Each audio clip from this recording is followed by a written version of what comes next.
Naging madali nga po para sa Team Shock na makuha ang tropeo sa bagong format ng All-Star Tournament matapos nilang matalo ang Team Shock na tinambakan nila sa final round ng kompetisyon. At pinangunahan sila dito ni Stephen Curry na nagtala ng 12 points sa kanyang 4 na 3-pointer kasama ng half-court shot na siyang nagbigay momentum sa team. Pero sa kabila ng nagawang magandang performance nito, marami para naman nga po mga fans ang nagre-reklamo dahil mas deserve nga daw dito ni Jason Tatum na makuhang All-Star MVP since nakapagtala ito ng 15 points sa final game laban sa Team Chuck. Natalo lang naman nga ito since mas pumabor nga ang media kay Stephen Curry dahil sa pagkakaroon nito ng home court advantage. Subalit ayon mismo kay Tatum, wala rin naman siya ditong magagawa kung si Stephen Curry ang pinili ng media since ginawa rin naman niya ang lahat upang manalo ang team.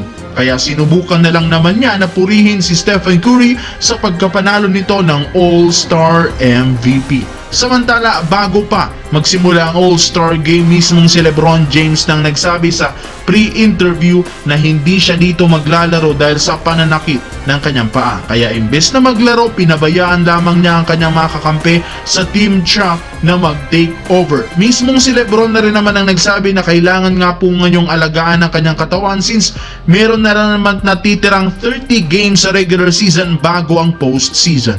Ayaw rin naman nga po niyang magtamo ng hindi inaasahang injury sa katawan hanggang sa magsimulang muli ang laro ng Lakers. Pero sa kabila ng ginawang rason na ito ni LeBron, binatikos pa rin siya ng mga haters since pinaabot pa lang na nito sa last minute sa All-Star bago niya i-anunsyo na hindi siya maglalaro upang hindi na humana pa ang NBA ng bagong All-Star na papalit sa kanyang pwesto. Ayon kay Kendrick Perkins, kung sinabi lang naman ni LeBron ng mas maaga na hindi siya dito maglalaro, posibleng pinalitan siya ni Norman Powell.